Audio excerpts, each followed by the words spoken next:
Hello, welcome to the Flicks Forum podcast with Jesse, Heater, and MJ. In this week's episode, we are looking at Netflix's 24th film, the 2017 sci-fi teen thriller iBoy. It's directed by Adam Randall, starring Bill Milner, Maisie Williams, Jordan Bolger, Charley Palmer Rothwell, Aymen Hamdouchi, Miranda, Richardson, and Rory, Kinnear. Hello. Hey, mate. G'day, mate. Looking forward to this one? Yeah, is this the first British film we've done? I think it is the first UK Netflix film. Good pickup. Didn't even think about it. I actually didn't check it. Yeah. I just, when I was watching it, I was like, this feels a little bit different to the other Netflix films. Yeah, good one. So we always kick off our show with a quick summary of the film, and we go around the table and have our thoughts on the film. So MJ, hit us off today. This is a little bit longer than normal. I'm just looking at it now. There's a few more lines than I expected, so just bear with me. My medium flicks. A grungy British crime action that finds its plot off the back of a school kid getting shot, leaving fragments of his phone lodged into his brain. The result, a form of superpowers that allows him to control basically anything that's powered electronically. This new vigilante decides to take on the dangerous gangs within his neighbourhood and clean up the streets. Yes, that's the ending. just checking. We're done. And done. Heater. Alright, so after being shot, a teen boy is left with fragments of his phone embedded in his brain. This enables him to tune into all technology around him, and he uses this power to turn vigilante against those responsible. Nice. So I've gone, a boy is shot for witnessing a crime. When he wakes, he has a special digital power. What lengths will he go to make people pay for their actions? Question mark. I love your questions. do you deliberately do it now? Yes. I just try and work out how can I do this. Do you write it without a question? You're like, oh crap, I need to put a question in there. No, it just comes to me. It always asks a question. It just comes to me. I love it. All right, asking questions. So we always have a look at anything we've found out about this film. Anyone have anything they'd like to share? You're pretty good at this, Heath. Yeah.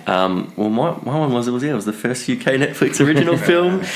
It had an estimated budget of 1.5 million. It's very small. Which is very small, especially compared to a few recent ones that have been a bit bigger. Yeah. This one was quite small. It's based off a novel of the same name, 2010, by Kevin Brooks. Kevin Brooks, yeah. Kevin Brooks. When I saw Kevin Brooks, he used to be a star NBL import for the Adelaide 36ers. So I was like, oh, has he been writing books? Same guy? Nah, different guy. That would be pretty impressive. Yeah, I think he's the assistant coach at Illawarra now. So yeah, that's me and my little tangent. Well done, Kevin Brooks. That's not part of this podcast. Yeah. No. What about some reviews or some consensus about the film? Find anything interesting? It's kind of like a middle of the road consensus. Pretty kind of mixed, like 6 out of 10 on IMDb. Yep. 2.5 out of 5 on Letterboxd. Both pretty low in terms of the amount of people that have watched it, though. 64% on Rotten Tomatoes. 4,000 on Letterboxd. It wasn't 16,000 on IMDb. So yeah, on the lower end.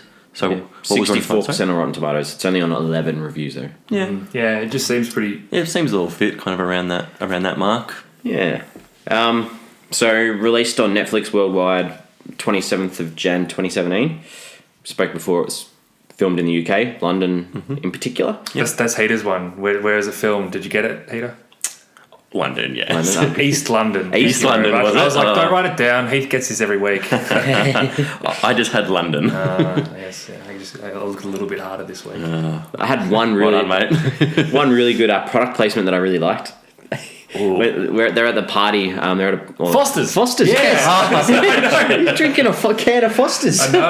I was very excited about that.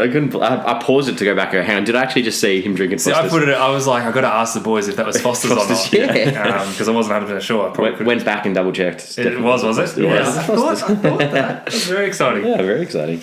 Just shows their taste in our beers. You probably can't even buy Foster's in Australia. No one drinks Foster's over here. Yeah. It's all what the internationals think we drink. Yeah. All right, let's get into some characters.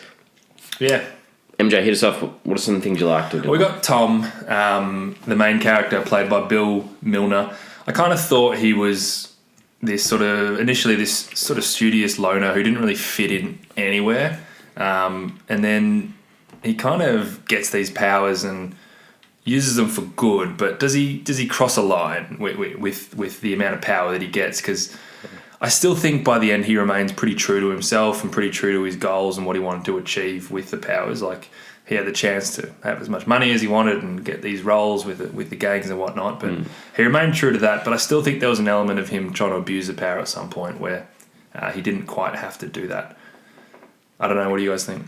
Yeah, I agree with that. I think he kind of really stayed focused on, he wanted to bring down these people that had hurt Lucy and kind of that thing. So yeah, he didn't go off, doing a lot of other things. He stayed true to, let's just bring down this one people and the Rory, no, sorry. Aymen. Yeah, Aymen, yeah. So the Rory Kinnear character, so kind of bringing those down. But yeah, I agree. I think he went off a little. Had a bit of fun with it. Yeah, he definitely kind of did more than he needed to, and it kind of backfired a little bit on him at points. Yeah, I didn't think he was a very likable character. Like, I didn't find him very likable, but I still felt for him as a character, and I wanted him to succeed still, even though he wasn't. I'm kind of the same. I still rooted for him without really liking him too much. If he had been killed or died, I don't think I would have felt that badly. Yeah. But yet I still somehow was rooting for him. It's because the people he was against were even worse. Yeah, that's true. Yeah, I don't think any of the characters were really that interesting or likable. I like the fact that Lucy wasn't like the damsel in distress that needed his help, and he kind of took it upon himself. No, you don't agree? I thought that she was just a plot progression. I thought she was good. I thought Maisie Williams was I think she was good, but I think her character could have been written a bit better. Yeah, her character wasn't really fleshed out. She was just there so Tom could do what he wanted to do. But I think he did it regardless of whether she wanted him to do it or not. Exactly, yeah. So realistically, she wasn't that good a character if it didn't come across that he was doing it for her as well as... But I think that also goes into Tom taking it on himself. He thinks this is the right thing to do regardless of whether people want him to do it or not. Yeah, I think to what MJ was saying before, she wasn't kind of that damsel in distress. I think there's a point where I think she kind of goes to explain she's never been a victim before and it felt weird and things like that. So I think they tried to make it that she wasn't this just helpless girl that needed help. Yep. It was more that that Tom took it upon himself rather than her needing help. Yeah. The limits of Tom's abilities confused me from time to time because initially I thought it was going to be like a cellular type thing where anything to do with a phone he can tap into. And then when he changed the music on someone's car radio, I was like, okay, so he can do this as well. And then he's blowing up stereos and then he can hack into to banks and stuff like that, and he can control cars, and it just got really out of control really quickly, I thought, as to what he could do. Yeah, I think it was just anything that had some sort of connection to Wi-Fi or internet or some sort of cellular connection. So digital radio, log into the net to watch videos, those sorts of things. Yeah. I guess he was kind of learning what he could do. But when he first changed someone's music, they were listening to rap music and he changed it to opera music. Yeah. I was like, as if you can do that. That's his car stereo. Yeah, but digital radio. It's the way. Do you think that they had many digital radios in that neighbourhood? Yeah. I thought it was a bit strange. All right, so what about the director? This is second feature, I think. Yeah, it was. Was it his first at the time though, and he's done one since? I think he did this one called Level Up, and now I think there's another one that he's got out that came out this year called I See You, and it's got Helen Hunt in it. I See is the one I was thinking. Came out this year. So yeah, another director that hasn't had an awful lot. Nothing. I didn't think that what about the Oh, I thought he did I thought it was a decent enough job. I just don't think the writing was good enough maybe for him to work with. Maybe that might be part of his responsibility, maybe of how it went. I don't think the movie was just fleshed out enough. Yeah. And you got to think too, it's based on a teen book as well. So what you've got to work with, and you probably see this in the Hunger Games and the Divergent sort of series. There's sometimes it looks good in a book when you're reading it, but then sometimes it doesn't translate to screen as well. I read that the book itself was. So it kind of kept the same tone, this film. The book was very violent, very dark, very gritty. The same attack happens to Lucy at the start that happens in the film. And Tom reacts in the same sort of way, but they did change a lot from the book to the film, and mainly around Lucy's character and her story arc. They added in different characters around the narrative, but in terms of the overall tone and feel, they kept it to the same as the book. So Do they explain how the phone gets in his head? Like, is he shot and it shoots him in? Like, he's got his phone above his head and it shoots the phone and then shoots his head. He's on the phone. So the bullet goes through the phone into his head. Well, that has to be because like that. when he wakes up and he's in the doctor's surgery and the doctor says something about, the phone in your head or whatever. Yeah. And I was a bit confused. I was like, is he having a crack about him using his phone or what? Like, No. So, yeah. It was literally like the bullet has gone through the phone and some of that phone has then landed in his head. with the bullet has gone into his head. Yeah, it's pretty crazy. Yeah. It's Into his brain. It's a pretty big scar he's got on the side of his head. That was a very big scar, wasn't it? He got shot in the head. Just a little bullet hole, but no, it was a massive scar. What did you think about the actors in this film? Well, as I said, I liked Maisie Williams. I thought she did a really good job with kind of what she had to work with. I thought that Rory Kinnear was good. I really liked Aymen as a character. I hadn't seen... I mean, obviously, Rory Kinnear's in a whole bunch of stuff. I don't really recall him playing a villain too many times from memory. He's normally playing a good guy, so I thought he did a good job as well as playing that villain. I thought that character stood out for me. That like all the bad guys were just these kind of junky guys. Yeah. And this guy was really had his head screwed on. I like the fact that he like recognized the value of Tom. Yeah. And he wasn't just going to be like, this kid's screwing around with me, I'm going to let him know about it. He's like, oh, this could be a good business venture for me. Yeah. And he saw a bit of himself in him in that, he'd come from grew up in the same area, but then also there's that reveal in the car that, hey, I might be your dad sort of thing as well, which I was like... Well, that's the thing. Every now and then he kind of slipped into this, oh, you're a massive dick kind of guy. Yeah. Which almost felt out of character for him. Like, even at the end when they had that big fight in the rain, I was like, this is not the Aymen that we've kind of been introduced to. But I guess, he's been such a bad dude that he's got to have it in him somewhere. He just kind of goes from the cool and calculated kind of... Really calculated. The boss kind of guy into, I'm going to pick up a pole and fight on the street, like in the rain and get down and dirty, which is probably where he had to be when he was a teen, probably at Tom's age, to then rise up the ranks to be the leader of this boss. I was actually refreshed by him as a character, though, when he came on screen. I was like, this is not a bad character. I thought the Bill Milner guy, I thought he was pretty good. Yeah, he was fine.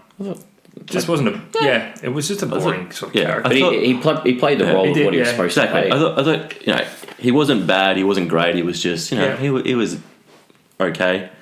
I mean, you were supposed to, but I really hated the character of Eugene. So, I mean, I guess that's probably a good job by the actor, maybe, or just... He's just that typical bad guy villain. Does a lot even just as soon as I look at him, just the look at him, I was like, I just hate you already. Felt like a really heinous crime for these school kids to be doing this stuff. I mean, they're already caught up in the gang kind of thing, but it's just... Sort of like reflecting the area that they're living in, though. Exactly. They all live in these apartment This blocks. is what got me right. You know how Aymen talks about...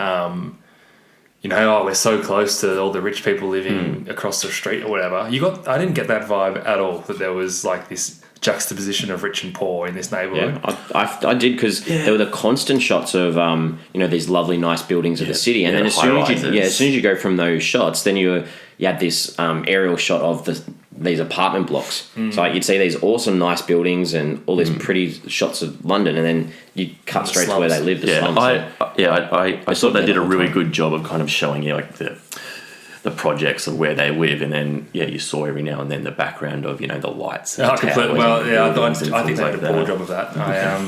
Just because I guess they didn't go into any of those areas, they didn't even like walk through those streets or anything like that. It was very much, this is our little crappy place, and this is where we live and this is where we stay. So when he said it for the first time, I was like, what are you talking about? Okay. Well, let's talk about some scenes that stood out. What did you like? Just in general, I really loved the look of like the grittiness of that housing estate, the slums they were living in.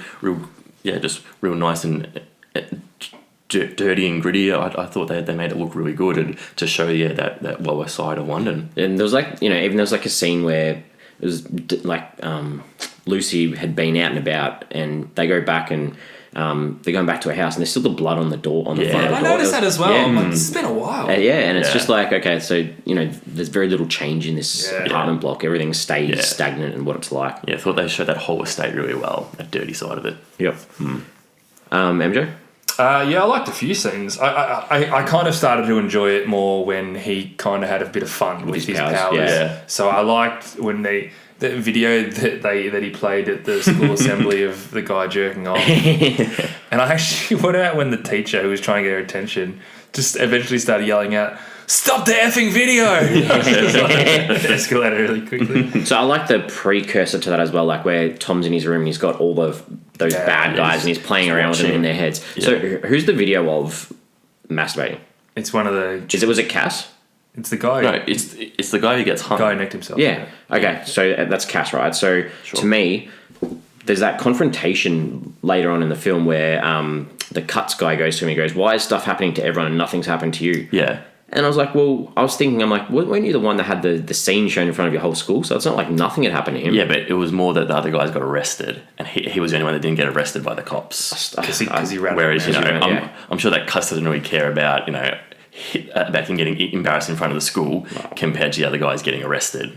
To me, I was like, I feel like he's copped a flack in this film. Yeah, but to that point, I don't think Cuts would have even known that. Yeah.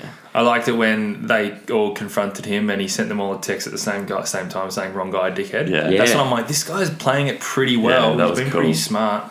Even the scene in the car that was smoking up and exploding. That was when I'm like, he's losing control a little bit, but still I really like that scene where he had him in the car and walks it and it's smoking up. He's trying to get the boss's name out of it. It catches fire. I thought that was a really cool scene.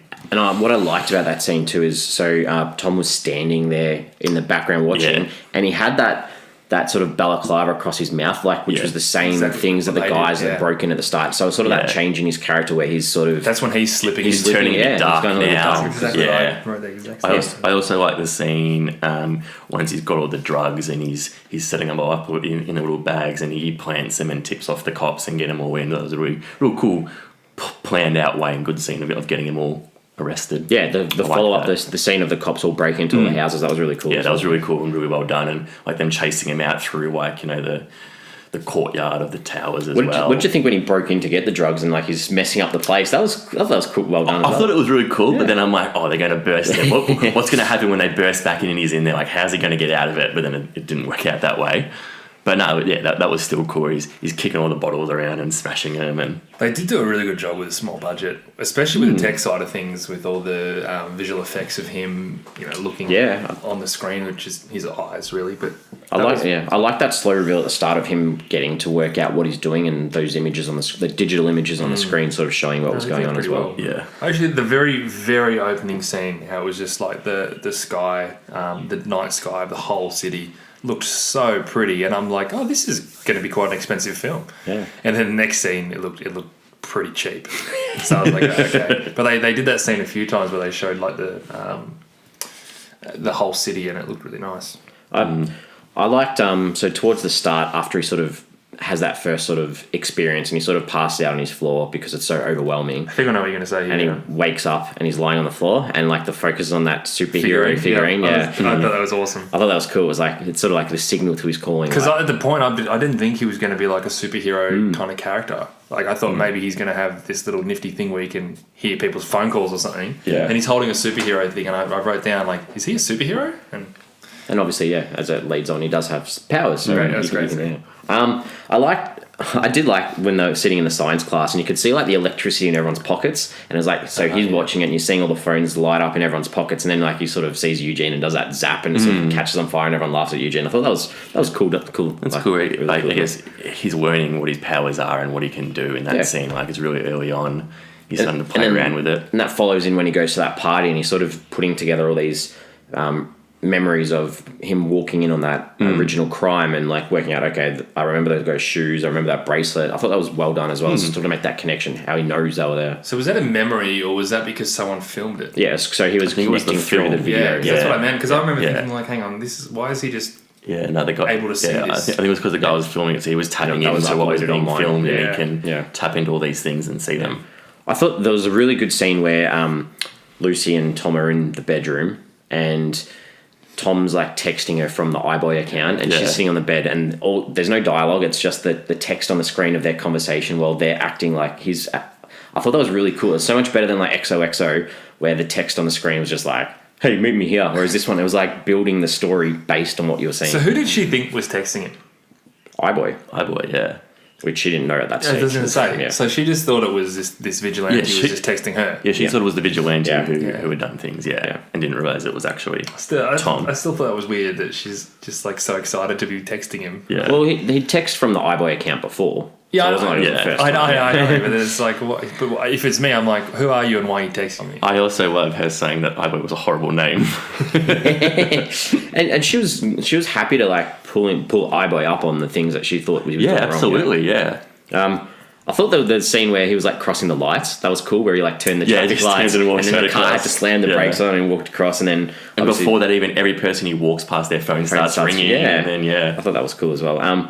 I really liked the scene where so it's her first attempt to try and go outside after the attack. Yeah. And so she's in the kitchen. There's like all these quick little cuts of her like boiling the kettle and getting the milk out of the fridge and getting the cups and that. And she goes downstairs and there's these two guys behind her and it sort of zones in on her, and like you can see on her face through her acting like she's worried that these guys behind her are going to attack her. And I just like, they go past her and then she sort of like straightens herself up and it's just like, okay, I'm good to go out now. I really like that quick little scene that's sort of showing, okay, she's good to go now. I thought that was cool. She's Yeah, a pretty tough character, pretty hardened. She was tougher than Tom, I thought. Definitely.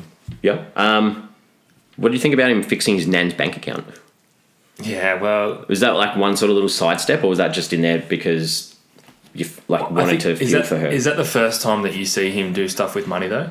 Possibly, yeah. And So then they obviously bring that back. Probably showing you he knows how to do it. Yeah, he can do it. He can do it, yeah, when he just walks in. Because then he did the ATM thing as well, where that guy's account went to nothing. Yeah. I like they were sitting outside, and Lucy's like, oh, I don't like ducks. I just like that because I hate birds as well. I thought that was cool. I was like, I like that. Ducks are creepy. She's like, they're weird. I'm like, telling her how it is, Lucy. I'm sitting there in the TV going, yes, I agree with you, Lucy. Ducks are weird. I liked the scene too, where towards the end where he's watching these clips on how to fight. And he's walking along there. Ah, that's right. I didn't like it. No. This is how you punch someone. Okay, I'll just... It just shows he obviously doesn't have any physical, like a part in his body that wants to hurt anyone, but he's like has to learn how to do it. I suppose it allows you to realise, because if he had a belt to that bloke, I'd be like, how the hell did he do that? So just what I didn't like with that was it was kind of he watches these videos and suddenly he knows how to fight. Like it's not like he's not a robot. Yeah, I think it was like in like The Matrix maybe or something where he learns all these videos and then Keanu Reeves can now be that awesome fighter. But this guy, he watches a bunch of YouTube videos and now it's like, I can fight. Now it's kind of like, I don't think it goes that way that someone just because he watches a few YouTube videos, how to fight. How to beat up these harder guys. Did he watch a few or did he watch one? It was like, this is the pinpoint bang. It was a pretty short like 10 scene, meters away when he decided he was going to do it. I also get it also showed him like where to punch and it showed where the guy was vulnerable. But that doesn't still mean that he knows how to throw a punch properly. Like if he's never thrown one before, you can know like the correct thing to throw one, but if you've never practiced it, like it's not going to work out. So I just thought that was in an unrealistic kind of movie. That was a bit too far fetched for me. I thought it was cool because it was better than just him walking up and then knocking this guy out. Because we haven't seen him. I don't know why he's such a badass fighter. I like so after Cass, you see him hanging from the rooftop, and then Tom goes straight to the doctor and says, "Get whatever's out of my head." So it sort of showed that he felt responsible a little bit for that. Because everyone thought he'd gone too far. iBoy did this. Yeah, he thought he'd gone too far and was like, "All right, I've made a mistake on it." He absolutely had. Yeah. And I like that scene when Lucy's being held up, and then she turns the tables, gets the gun, pulls it on the boys, and sort of says to them all like, you don't get to talk about what you did to me, and sort of says to them, I want you to tell me you're ashamed, and like, because if you were ashamed, you wouldn't look at me in the eyes. And I thought that was nice that she got that opportunity to turn it around. They were strange characters though. Like it was hard to really believe them. Apart from Eugene, it was like that's what I mean. And like one of them was like crying, like sitting there. She's like, "We've been mates since preschool or whatever," and he's just like, all upset. But they just kept doing it, and I don't know. I didn't like those characters. They didn't make sense to me. Well, also, I think the reasoning why they attacked her didn't make a lot of sense because her brother wouldn't join the gang. Seems like and then you go straight from that to rape and beating. Seems like quite an escalation. And shooting someone who walks in. Yeah. It's just quite a large leap for these guys who are 17, 18 years old. Yeah. All right. Do you want to talk about things that upset you? Or you didn't like? Go for it. It's not a scene I didn't like. It's the fact that we did get a scene of explaining more about how his powers and how he got them and how it worked. I guess you were just kind of like told, hey, he's got these powers from his phone, and you just believe it. And I was just sitting there going, how? This doesn't make sense. How he's got his phone in his brain? And I don't think they know. Yeah, I just wanted something more, maybe like someone sitting down and saying, oh, hey, it's connected in this way. I'm not sure what I wanted, but I wanted some kind of explanation as to not me sitting there going, this is ridiculous. How is he doing this? How is he controlling this car? I reckon the author, the screenwriter, and the director probably wanted an answer as well. Yeah. Like, you know what, we can't think of one, so we're just going to go so we'll just go with it? Yeah. I agree, it would have been nice. But yeah, you just kind of believe it. Yeah. I hated that when all the bad guys did this crime spree across the whole neighbourhood, stealing all the electronics. There was like 15 guys, and they're just like, all right, you just go rob everyone in the neighbourhood, and they're like, oh yeah, this is easy, and they just did it. I was like, I'm sorry, but there's no way that you'd be getting into all these houses with so much ease when there's so few. They did it all just with like their faces out as well. Yeah, they're just like, oh, I'm going to grab your laptop, I'm going to grab this. Oh yeah, no worries. We live in a really hardened town, but you can do it. And just with no consequences. Like no one called the cops on them and stuff. Well, the cops were talking to Nan, and she was complaining how they'd taken all her stuff, her TV and everything. But yeah, but everyone knows who it was. Yeah, exactly. I didn't. There was the scene right near the start where he's starting to work out what's going on, and he's like tripping out down the corridor, and the camera did this full turn that went like upside down, and I literally felt sick. Like, and that like physically, I felt ill, and that really like got me off. Imagine they probably wanted to make you feel that way. Probably, yeah, it would have been done on purposely. I didn't like having Cass hanging there from the... That was confronting. It was very confronting. That was really confronting. It was very full on, especially when they zoomed in on it and was like, okay, we've seen it. We can see the body hanging there. You didn't even need to see who it was. No, like, really wasn't expecting kind of that at all. No, neither was I. Especially when they had like a rape scene at the start where you saw nothing. Yeah. Like, they didn't even pretend to show it to you. It was just implied, and that was it. Yeah. And then to show him hanging there. Yeah. I didn't like... So at the end, when Tom's talking to Aymen and he goes, if I gave you the option to walk away and never come back, would you take it? I was just like, this is like the Lion King. I was like, this is like Scar to Simba. I was like, run away. Yeah, run away and never return. And then he bursts into his huge superpower and blows him out the way. Yeah, and then like when he makes everyone in that room, their phones all explode, so it gives them the chance to run away. And he spent the whole film telling Lucy, I won't run off on you again. I'll be there to help you. And he runs out without her again. And that just really... He's super flawed. He's chasing Aymen, though. Yeah, I don't care. Like, to me, they made mention of that like 3-4 times. It's like... Doesn't he run away from Aymen first, and then Aymen chases him? Because Aymen had left. Yeah. No, because Aymen runs off when he does the explosion. He chases him, and then it works with Aymen, which is kind of hiding behind him, and that's when he picks up the pole. But he originally chased Aymen out the warehouse, so he didn't get away. I thought he was running away. No. Because I thought the same thing. I'm like, you're literally running away. No. Like, you couldn't be more obvious. No, he was chasing Aymen out. And I didn't like the end, that thing with Danny. So Danny had obviously let him down, took money to rat him out, and then like there's the confrontation with Danny's like, yeah, here's the money, I'm sorry. Yeah. What about, by the way, And then by the way, I didn't work out who actually recorded that video. I think it's you. And then he just so Danny, there's no consequences for Danny at all? They just did not need to put that in there. No, not at all. It's almost like the director's like, Danny filmed this whole thing. Yeah. We haven't given any hints. Let's just tell them that he filmed it. It just also didn't fit at all that he didn't punish him as well after he betrayed him, and that last thing didn't fit. No, I think it really annoyed me when Aymen was first questioning Tom, and with very little reason, he knew exactly what Tom could do. Oh yeah, he was just kind of like, oh, you can do this with your mind. Oh, you're doing this right now. It's like, I'm sorry, but how the hell do you know that? Before, and I guess before you got the reveal that it was his mate who dobbed in him, I was sitting there going, how did he get caught? There's no way he could have known. And then even when his mate comes in, he's like, oh, he tipped him off that it might be you. It's still like a might. Like that, and then it's a big hunch for him to go all in on.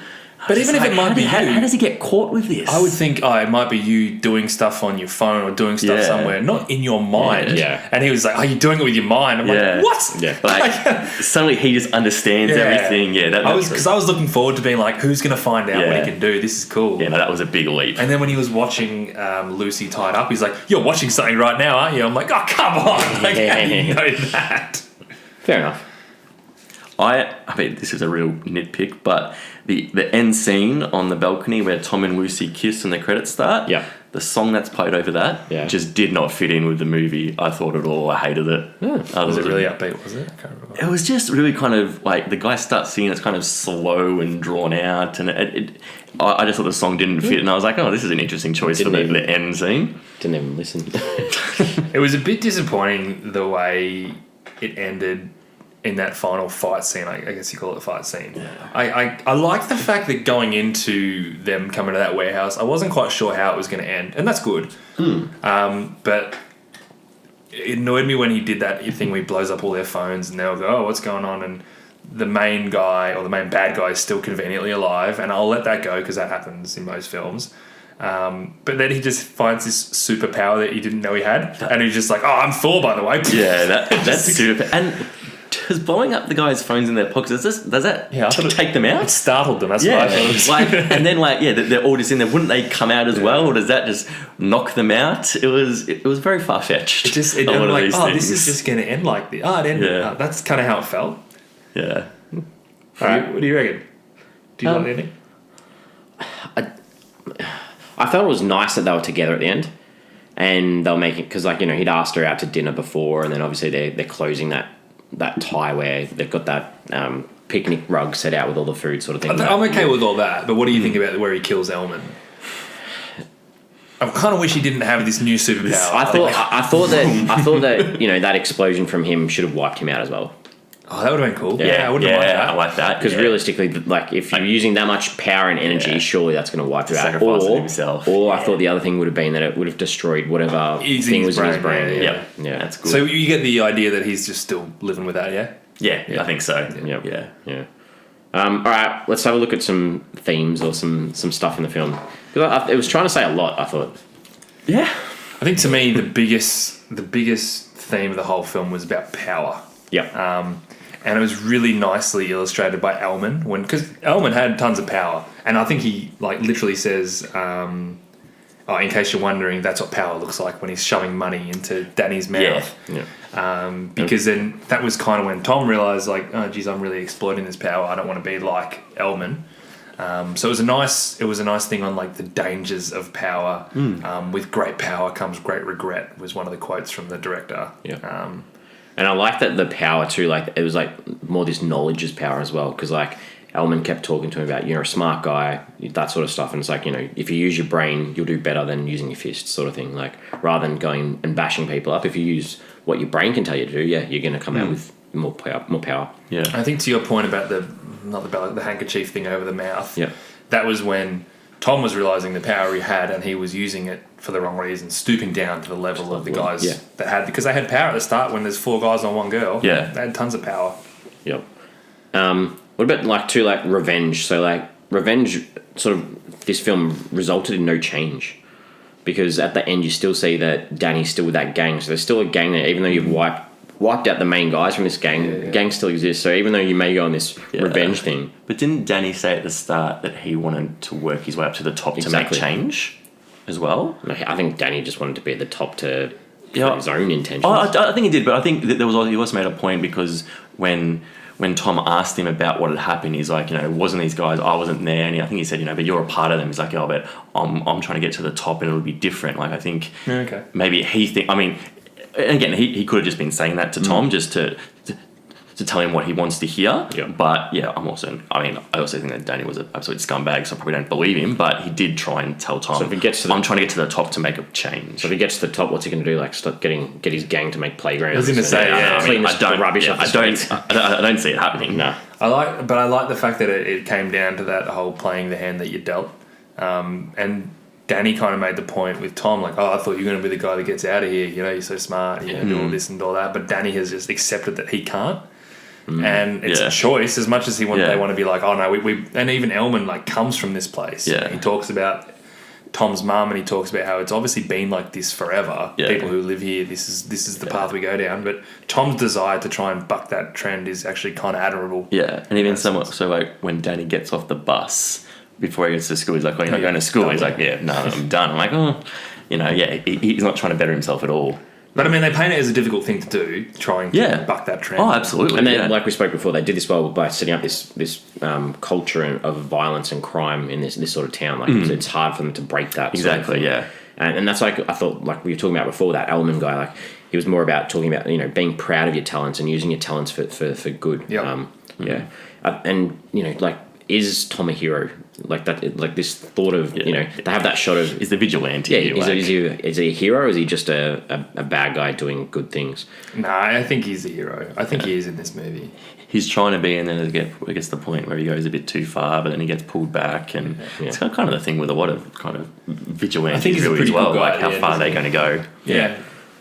True. And we spoke briefly before, that the difficulty of being able to move upwards, you start at the bottom in this shadow of these millionaires that they spoke about. And, that's like what we spoke about with Danny as well. He's trying to make himself go upward, even though it's not through school, it's through the gangs. And, Lucy obviously wants to do her exams and those sorts of things. Get out of there. Yeah. Regret as well. Like, I feel like Tom felt regret through this whole film as well. And that was motivating his actions. Yeah, well, the big one was because he ran. Like, he regretted that so much. Yeah, that not running away. He ran away at the start rather than kind of staying. Yep. Technology as well. Like, everyone in that film's obsessed with it. Like, that's why he's able to do these things, because everyone's on their phone all the time. And I like he had that little crack where he's in Lucy's room and he has a crack at her about, you've only got CDs. So sort of like saying, all this new technology, it's helping him, but at the same time, he's like, the CDs. Yeah, I don't know. I thought that was a nice little... Did I see like an old school Nokia at one point as well that someone was using? Probably. I'm sure I did. And I'm like, this is a movie called iBoy. I didn't notice that. A crappy little Nokia. I didn't notice that. 2017.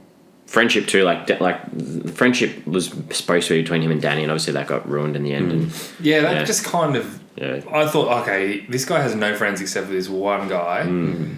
And they never really were that close friends. No. So, and then Lucy, they talk about him. They weren't close before the film started. No. But his nan went and spoke to Danny, tried to build that. It seemed like Tom and Danny, were childhood friends that have grown off, and one's gone down the darker path, one's gone down one path, but they still kind of have that, they're like, I'm not sure if it's a friendship, just the acquaintance really, but yeah, obviously his nan feels comfortable enough going to him because she probably grew up with him like their whole life. Yeah, I still couldn't understand why Tom went to that party at the start. Even when he was there, I'm like, what the hell are you doing there, man? Like, you don't know anyone, no one likes you. Yeah, true. And he didn't Danny invited him, and Danny didn't really spend any time. He's still on the couch drinking his Fosters on his own, and smoking a couple of darts as well. Yeah. All right, we'll have a chat about what we took from this film. Yeah, I found that it was a very depressing start. I think just the whole world that they created was too dark, and I enjoyed it once Tom started to take control over the power and get some confidence. But at the start, I'm following this character who's just like this boring dude who stands for nothing. And I'm like, okay, like I can't get into this film until something happens, and it did, but very slow, very depressing start.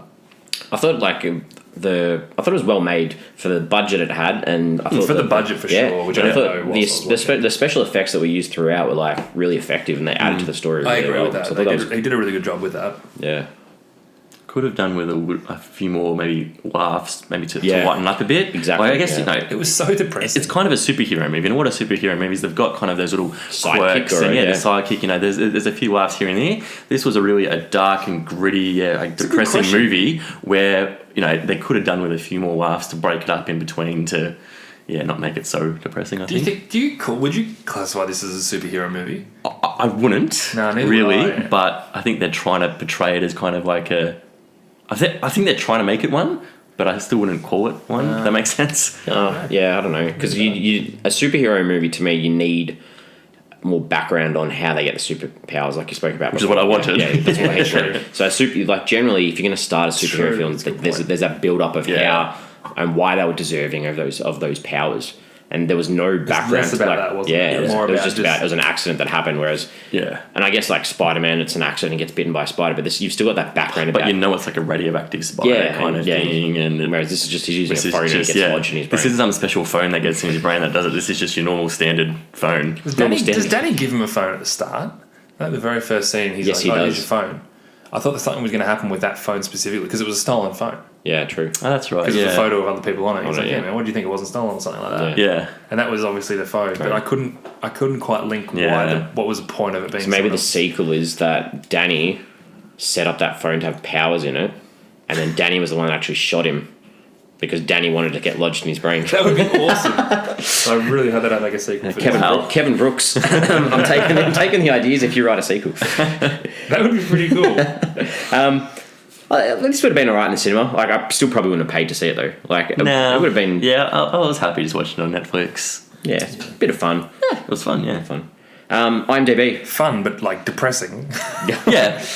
Yeah, So true. Yeah, probably not fun like that. I enjoyed watching the movie. Yeah. But yeah, with It's pretty heavy. It was heavy. It was heavy. Yeah. Did anyone get on IMDb if we get on during the film to check anything out? I jumped on for Cuts. Oh, yeah. Who was Aymen Hamdouchi. Apologies if I pronounced your name wrong. He just looked really familiar. I'm still not sure where I know him from. He was in 2 episodes of The Night Manager, which I watched recently, so maybe I saw him in that. But he's just kind of in a lot of small roles, but he just looked familiar. What you should do then is Google his name and then The Night Manager, and there might be a few images from there, and then you can be like, that's how I recognise it. Yeah. That's IMDb like 2.0. Wow. That's a lot of trouble. Yeah. MJ? I actually did it for the director because I thought when it came up it said Adam Randall, and I'm like, that name rings a bell, but definitely didn't know it. Yeah. I looked up Nan, so Miranda Richardson. I was like, I know you from somewhere. She's Rita Skeeter in the Harry Potter movies. The journalist Rita Skeeter, yeah. So that's Okay. I was like, I know you from somewhere, and probably because I've seen her in 8 movies. That's where I'd recognised her from. Yeah, Interesting. yeah. All right, do I have any questions for each other? I got a couple. Yep. Yeah. Yeah, I'll go. You go. You go. Well, my go. one was a few times he got money. He paid off the nan, his nan's bank account. He put money into Aymen's account. Yep. Was he stealing money from the bank and putting it in there, or was he just creating money out of nowhere to bank up the account? He could do either based on his powers. Yeah. Like, Is is it all- he taking money out of some bank account to pump up Aymen's, or is he just creating just That'd make him a new true money hero if he was taking it from a villain's. Yeah. Or a Robin Hood kind of Yeah, stuff. yeah, I'm just not sure where that money was coming from. I assume it would just be he's creating it Yeah, from thin I air. felt like he was just making up new money, but you don't know. It's a good question. Wow. I just chalk it up to an admin error at the bank. Yeah. Probably put an extra one in there. Yeah. I had one, but I feel like you guys have already answered this. I thought Lucy was just a damsel in distress, and I wanted to know if you thought I more don't on that. think But she was. yeah, obviously I don't you agree with both that. answered No. that, so that's fine. While watching this, it reminded me a little bit of Coin Heist a bit as well. It's like these kids that are doing, or their behaviour is wrong, but they're doing it to try and do the right thing. Yeah, in that sense. So to me, I was like, so is his behaviour justified because he's trying to do the right thing? You can say that about most vigilantes. I think it couldn't you? definitely, his behaviour is 100% justified. He crosses the line a little bit, but even when he does cross the line, it's not significant. Yeah. Like, it's not like he's killing, someone Yeah. takes their own life, but He's trying to take down criminals. yeah, I in don't the end. think he's that bad. Yeah. I think his behaviour is 100% justified. Yeah, I agree. Yeah, good. So the other thing, so in this film there's a rape scene, there's drugs, there's talk of suicide, there's murder, and there's like these real extreme sexual comments. So right at the start, one of the first opening scenes, Tom's walking down the corridor and they're like, oh, you get wet over Lucy, and then the nan's talking about, oh, your dad's got a pencil penis or whatever it was. Who's this film made for? It's a good point. Who is it made for? Because to me, this is too hardcore for 12 to 14-year-olds. Yeah, so I would have said, 15 to 20-year-olds kind of thing. But even then, it's pretty Yeah, dark even- for them. It's a small window, whoever it is, though, you're right. Yeah, like tiny window. Like if you Yeah. looked at a target audience, you'd be like, even like as an 18 to 20-year-old, you'd be like, oh, I'm not going to go watch that film. Like I'd rather go watch something else. Like so, to me, it's like real, as an adult, yeah. you wouldn't. No. I agree, because the whole iBoy thing. If someone's like, "Hey, his phone gets lodged in his head and he gets superpowers," that feels young. Yeah, that's like a teen movie, but with very dark messages. Yeah, I agree. I don't know where it fits. So the novel is just as dark. Well, that's you said? the point being is the one thing they took from it was the tone. It's so dark. Okay. Yeah. Cottage Pie. Oh yeah. What's the difference? I didn't know until I do know now. Well, what is the correct answer? Like, is it shepherd's pie because it's fluffy like sheep? Or No, So shepherd's he said pie one had is- lamb, didn't he? so- yeah, one has lamb. But isn't shepherd's pie also like the more mashed potato on the top? And the cottage pie more has like the yeah. slices of potato on Well, that's what the guy said, but then didn't Cuts correct him and say, It's no, got the difference lamb. is lamb. Oh, that guy looked pretty chefy though. He did. Yeah. He was doing a good job in the kitchen. I should have looked that up. I just assumed he was right, yeah. Based on the drinking pee one that we had the other week. I've got another one like this. Oh, good. So was Tom doing everything for himself or was it for Lucy? I feel like that's a really tricky question. I think he thought he was doing it for Lucy, but then it got to the point where he was doing it for himself. Yeah. He did lose sight of it. He was just doing it to try and make up for running away. I think so, yeah. But then he still ran away. And Lucy didn't want him to. His own conscience. Yeah, because Lucy wanted iBoy to stop in the end, so he just kept going. It got to that point where he was then doing it from... He was probably still telling himself he was doing it for Lucy, but really I think, he was doing it for himself. Because you can't argue that he doesn't genuinely care for Lucy, because he really does. Yeah. Last one I have. So I really like this. Why didn't he use his powers to wipe that original video from the internet? That would have been a really impactful scene. Was that video on the internet, or did he just get it from someone's phone? Or wipe it from whoever's phone's on. I think, because it was still around, obviously, for him to use. Yeah, I don't think it was on the internet, because it didn't seem like that anyone at school had watched it. Okay. So I feel like it was just on someone's phone. Yeah. I agree. I think maybe... It wouldn't have changed anything. Yeah, he had bigger issues to deal with, I think. Yeah. Like... punishing those responses. I mean, maybe if it went viral, then he would. Yeah. But the fact that it just stayed on someone's phone, I think his priority was more to take these guys down because at that stage it wasn't being shown and hurting anyone, like by seeing the video. It would have been nice for his relationship with Lucy just to be like, I'm getting rid of that or it's gone. Yeah. I mean, for her, I think the issue was that it happened. I don't think she was. I don't think she was concerned about that. It was more the act that happened to her. So if you've just finished school and someone said to come around later, what time would that be?